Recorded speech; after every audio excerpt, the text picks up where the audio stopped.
Saya akan membahas shock pada pertemuan hari ini. Meliputi definisi shock, kemudian kenapa terjadi shock, faktor-faktor yang mempengaruhi shock, serta jenis-jenis shock. Baik, kita mulai. Pertama, apa sih shock itu? Shock itu adalah sindrom klinis kompleks yang ditandai dengan gangguan metabolisme seluler dikarenakan penurunan perfusi jaringan. Kemudian ada shock kardiogenik. Tandanya penurunan kekuatan kontraksi serat miokardium yang mengakibatkan penurunan curah jantung. Shock hipovolemik yaitu suatu shock jika volume darah tidak adekuat untuk mengisi rongga intravaskuler. Shock distributif.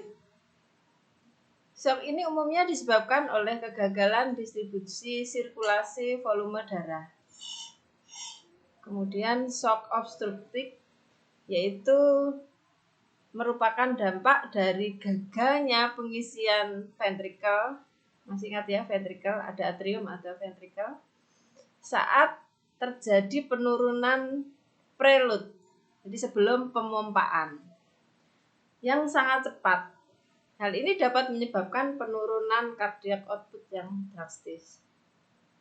Secara normal, rumus cardiac output adalah stroke volume dikali heart rate dan MAP. MAP itu apa? Ini sesuai dengan keterangan yang saya tulis di bawah, yaitu mean arterial pressure. Rumusnya adalah cardiac output kali SVR. SVR itu apa? Systemic vascular resistance. Bagaimana rumus pada saat terjadi shock kardiogenik? Pada saat penurunan SV, stroke volume, jumlah volume darah mengalami penurunan dikalikan heart rate. Karena ada penurunan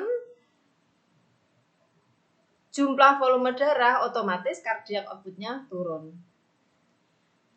Kemudian MAP-nya gimana? Karena cardiac output menurun, dikalikan systemic vascular resistance, dampaknya rata-rata tekanan arteri juga turun. Itulah proses terjadinya shock kardiogenik.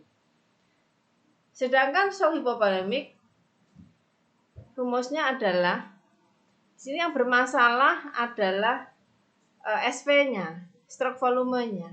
Jadi rata-rata shock itu terjadi penurunan SV. Kalikan heart rate. Pada saat shock hipovolemik ini, cardiac output tetap dipertahankan sedemikian rupa. Ini turun ya. Kemudian penurunan cardiac output kali SVR, MAP-nya juga mengalami penurunan. Jadi mirip ya antara shock kardiogenik dengan shock hipovolemik. Berikutnya klasifikasi shock berdasarkan defisit fisiologi secara utama. Pada saat penurunan volume darah, misalnya pada saat shock hipovolemik, itu terjadi jika klien mengalami kondisi luka bakar, shock karena hiperglikemi, shock karena hipovolemik atau hemorrhagic, shock oligemik maupun shock karena pembedahan. Ini mengalami penurunan volume darah.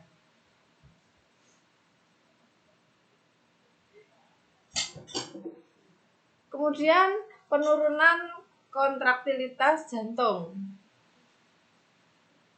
yaitu shock kardiogenik. Itu suatu kondisi cardiac output-nya menurun dan MAP-nya menurun sebagaimana rumus sebelumnya. Penurunan tonus vaskuler ini terjadi pada shock distributif. Kejadian ini terjadi pada saat alergi shock anafilaktik maupun ada masalah dengan histamin.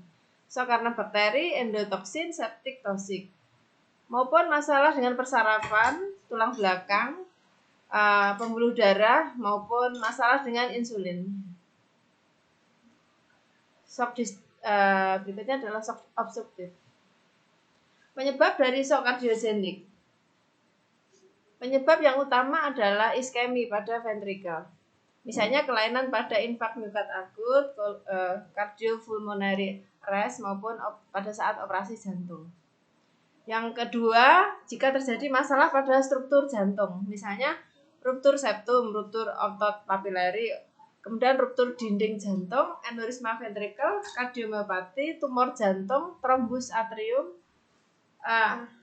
pulmonary embolisme, disfungsi katup, miokarditis maupun tamponade jantung.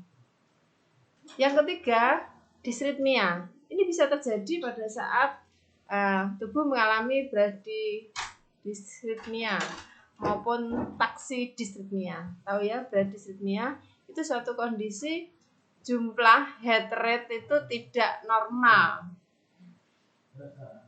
lambat. Sedangkan taxidisritmia peningkatan jumlah heart rate dan cepat sekali. Bagaimana sih proses terjadinya shock kardiogenik? Sebagaimana yang tertera sebelumnya, penyebabnya adalah adanya iskemi ventrikuler, kemudian masalah struktural, disritmia. Hal ini akan mengakibatkan aliran darah tidak adekuat.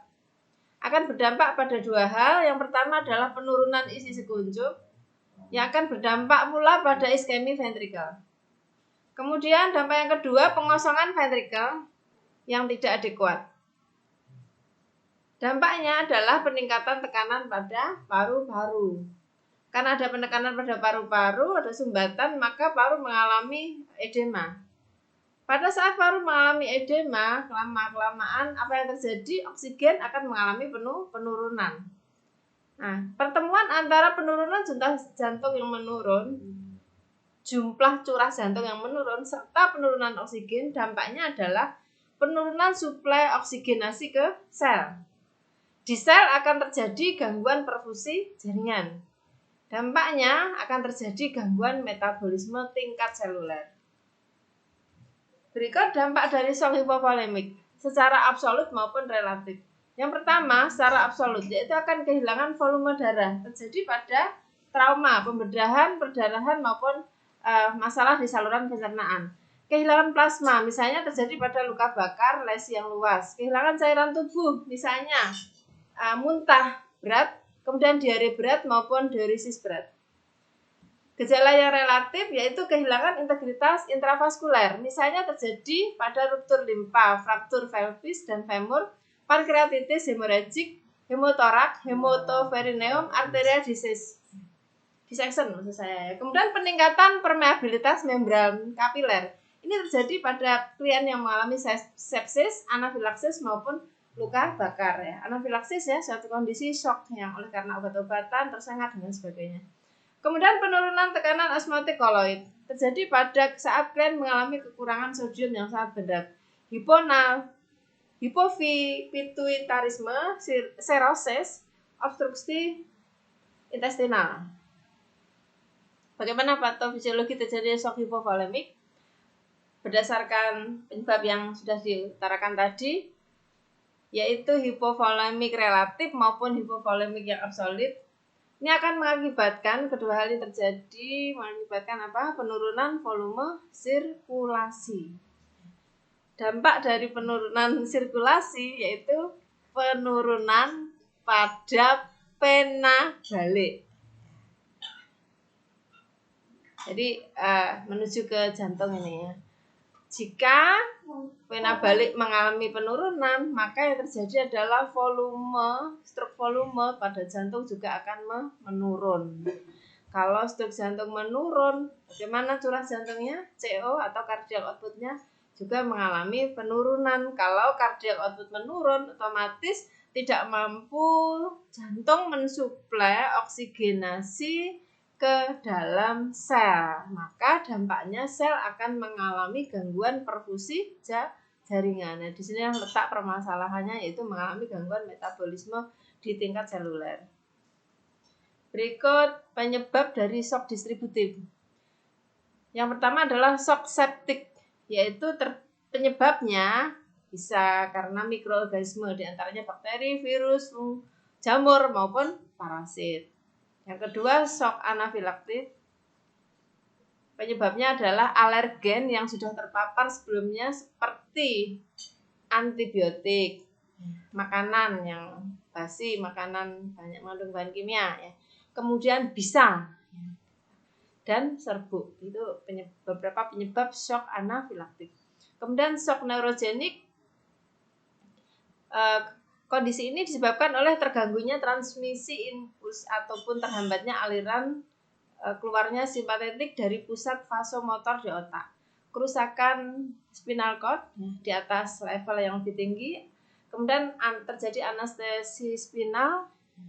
Ini pada kondisi pasien yang mengalami anestesi spinal, misalnya pada saat terapi atau suatu tindakan pembedahan yang dilakukan anestesi spinal, penggunaan obat-obatan, stres emosional maupun nyeri dan disfungsi cerebroneurosistem.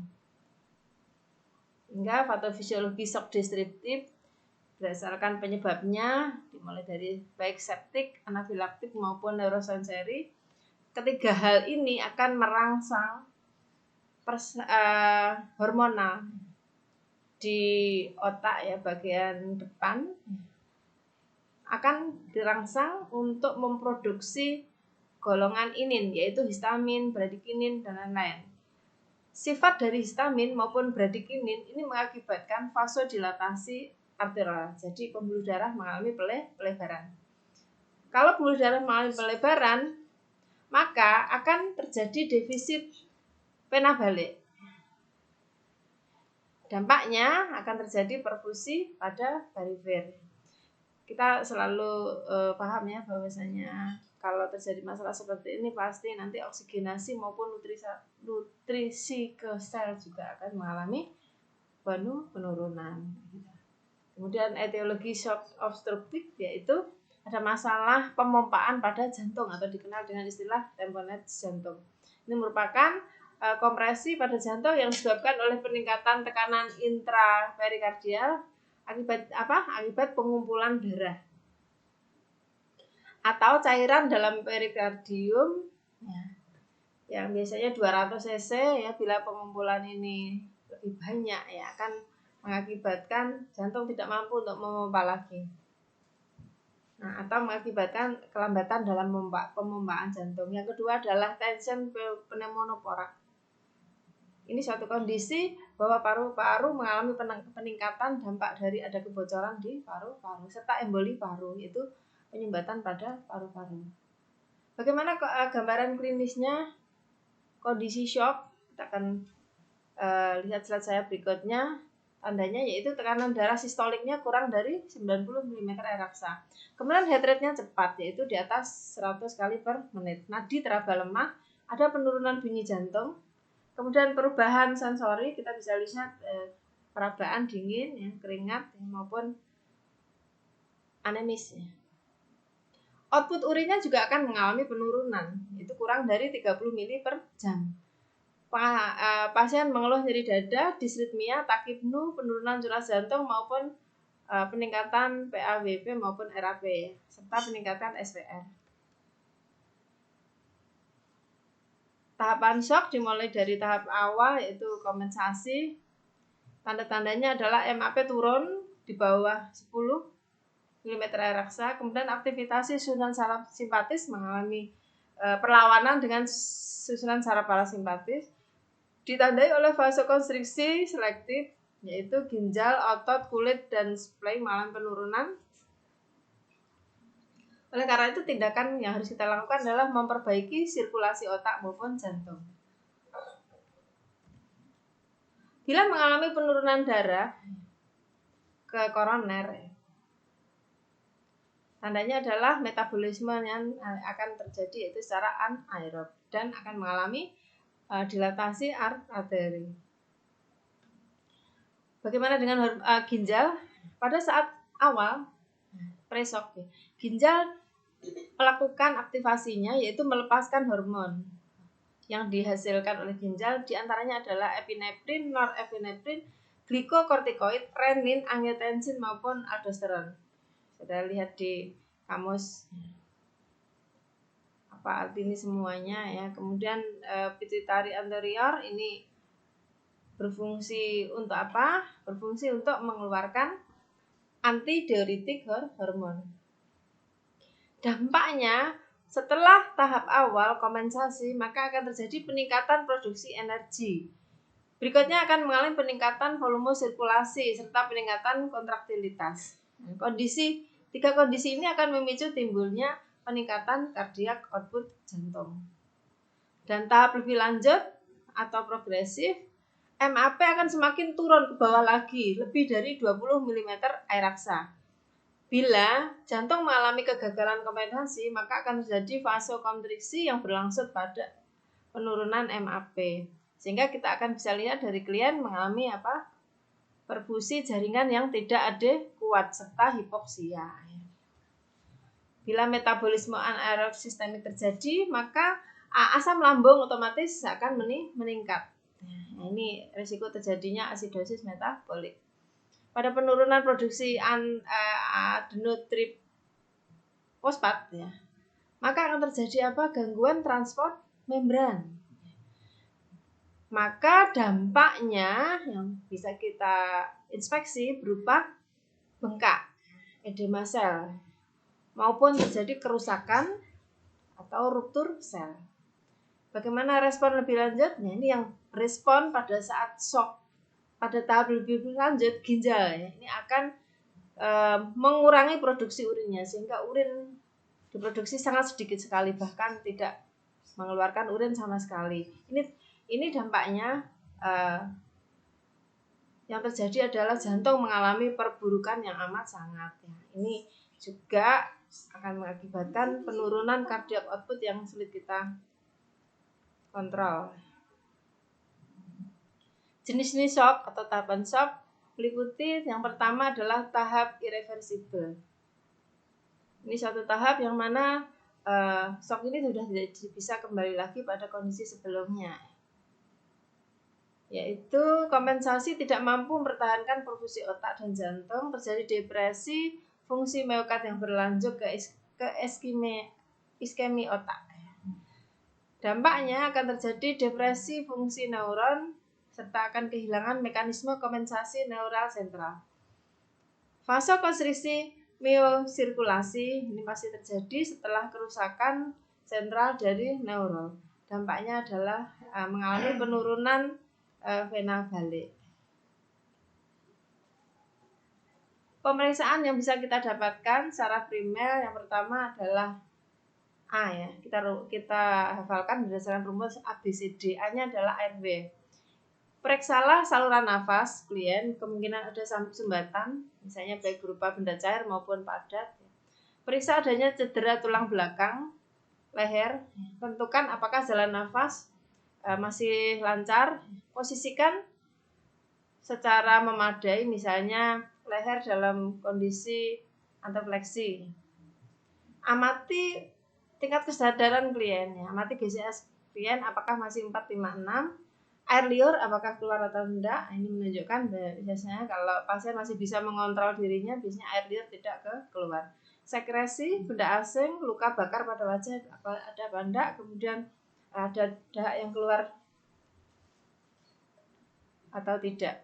Lakukan palpasi pada daerah wajah, leher maupun periksa apakah ada muntah. Dengarkan suara nafas klien, ada serak, stridor dan lain-lain. Kemudian B ya, B itu breathing atau pernafasan. Jika terjadi kompresi pada batang otak, akan mengakibatkan perubahan pada pola nafas. Kita akan lihat kedalaman pernafasannya, frekuensi irama. Nah, apakah ada irama Seinstock atau ataksia? Ini menunjukkan klien sudah mengalami gagal nafas. Apakah nafasnya berbunyi, stridor, ronki, wheezing? Kemungkinan kalau kondisi ini terjadi aspirasi. Apa itu? Yaitu masuknya benda asing ke saluran nafas. Ini cenderung terjadi jika pasien produksi sputumnya meningkat dan klien tidak bisa membatukkan sekretnya. Akan terjadi perubahan pernafasan. Kita amati rata-rata pola maupun kedalaman pernafasan. Jika pernafasan kurang dari 10 kali per menit, ini menunjukkan ada masalah depresi narkotik. Kemudian respirasi cepat atau dangkal, ini perlu kita inspeksi. Hal yang diinspeksi lainnya adalah pergerakan dinding dada. Menggunakan otot bantu pernafasan. Jika ada anestesi, amati apakah ada pernafasan yang sangat lambat. Amati adanya obstruksi diafragma maupun retraksi sternum. Untuk menilai kecukupan alat pernafasan, amati tanda-tanda deviasi trakea, distensi vena jugularis, tanda Kussmaul, palpasi krepitasi tulang, yaitu terjadi bunyi kletak-kletak pada area sternum. Kemudian amati apakah ada udara terperangkap di daerah subkutan, daerah yang lunak.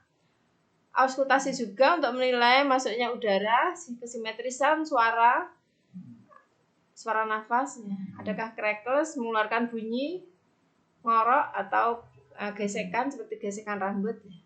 Kemudian lakukan perfusi jika perlu untuk mengetahui apakah ada hiperresonan atau masalah di setiap sisi. Itu B ya, sekarang C ya, sirkulasi. Lakukan palpasi untuk mengetahui denyut nadi klien, normal atau tidak. Kemudian kontur, kelenturan, serta kekuatan dari denyut nadi. Amati perubahan frekuensi jantung. Temukan apakah ada bradikardia, taksikardia yang diselingi dengan bradikardia maupun disritmia. Ini menunjukkan suatu kondisi yang tidak normal atau tidak wajar. Terus inspeksi membran mukosa klien, warna, kelembapan, turgel kulit maupun balutannya. Yang D adalah disability. Amati kesadaran klien. Kemudian yang E adalah exposure, itu adalah bentuk tubuh klien. Paparkan tubuh klien secara luas, ya. Hindarkan dari semua hambatan. Periksa dan raba bagian belakang, tidak ada kelainan, tulang belakang tidak ada kelainan. Gunakan tindakan pencegahan tulang belakang atau leher untuk memulihkan pasien jika ada kemungkinan trauma pada tulang belakang, jadi perlu diraba ini. Kemudian periksa kulit, apakah ada ruam, lesi, dan tanda-tanda trauma. Perhatikan setiap ada masalah, misalnya juga termasuk bau mulut, ini menunjukkan kalau bau mulutnya NH3 atau amonia, ini menunjukkan ada masalah metabolisme di otak, mengalami gangguan. Terus lakukan pengukuran suhu basal yang tepat, yaitu pengukuran suhu di rektal. Yang terakhir, penata laksanaan shock kardiogenik, yaitu meningkatkan suplai oksigen ke miokard dengan cara berikan oksigen maupun lakukan ventilator mekanik. Berikan narkotik analgesik. Dalam hal ini adalah untuk mengurangi nyeri maupun beban miokard. Lakukan reperfusi dengan kolaborasi pemberian obat-obat trombolitik. Kemudian yang kedua, lakukan maksimalisasi cardiac output dengan kolaborasi pemberian agen anti aritmia supaya jantungnya berirama normal. Kemudian pasang alat pacu jantung, observasi volume loading, kemudian kolaborasi simptomatik seperti dopamin, epinefrin maupun norepinefrin. Kemudian yang ketiga, kurangi beban kerja ventrikel kiri dengan cara pasang vasodilator. Kemudian masalah keperawatan untuk shock kardiogenik, contohnya adalah tidak efektifnya perfusi jaringan kardiopulmoner berhubungan dengan iskemi miokard akut. Penurunan curah jantung ini yang kedua sering terjadi berhubungan dengan gangguan kontraktivitas ataupun gangguan irama jantung. Masalah yang ketiga, penurunan perfusi jaringan. Yang keempat adalah gangguan nutrisi, kurang dari kebutuhan tubuh berhubungan dengan peningkatan kebutuhan metabolisme serta risiko terjadinya infeksi. Untuk penata laksanaan shock hipovolemik, tujuannya apa? Tujuannya yaitu mengoreksi penyebab hipovolemik serta mengembalikan perfusi jaringan. Di antaranya mengidentifikasi sumber kehilangan cairan, pemberian cairan untuk mengganti volume sirkulasi, misalnya kolaborasi pemberian kristaloid maupun koloid dan diantaranya atau gabungan. Kemudian lakukan autotransfusi. Masalah keperawatan untuk shock hipovolemik yaitu defisit volume cairan, penurunan curah jantung, gangguan nutrisi, risiko tinggi infeksi, serta kecemasan. Yang mana penata laksanaan shock septik yaitu kita harus bisa mengidentifikasi dan menangani infeksi dengan cara menjaga setiap tindakan dengan teknik septik antiseptik pasien dijaga supaya tidak terkontaminasi dengan mikroorganisme yang dari luar, kemudian meningkatkan fungsi sistem kardiovaskular dengan cara istirahat total, meningkatkan perfusi jaringan serta inisiasi secara bertahap pemberian nutrisi. Terus untuk penata laksanaan shock neurogenik, baringkan pasien dengan posisi kepala lebih rendah dari kaki, yaitu posisi terendah perut. Tahankan jalan nafas dengan memberikan oksigen. Sebaiknya menggunakan masker yang endotracheal tube ya, maupun ventilator mekanik. Untuk keseimbangan hemodinamik sebaiknya ditunjang dengan resusitasi cairan. Ini kolaboratif, obat-obatan vasoaktif misalnya golongan adrenergic agonis alfa. Untuk masalah keperawatan shock distributif yaitu perfusi jaringan perifer tidak adekuat. Segala intervensi dilakukan dalam upaya untuk mengembalikan klien tidak terjadi atau kembali ke cardiac output-nya normal dan MAP-nya juga normal. Demikian apa yang saya sampaikan tentang shock serta prosesnya dan penyebabnya serta intervensi serta masalah keperawatannya. Yang terakhir adalah pemeriksaan berdasarkan A, B, C, D, E serta implementasi keperawatan. Saya akhiri sampai di sini, semoga bermanfaat. Terima kasih.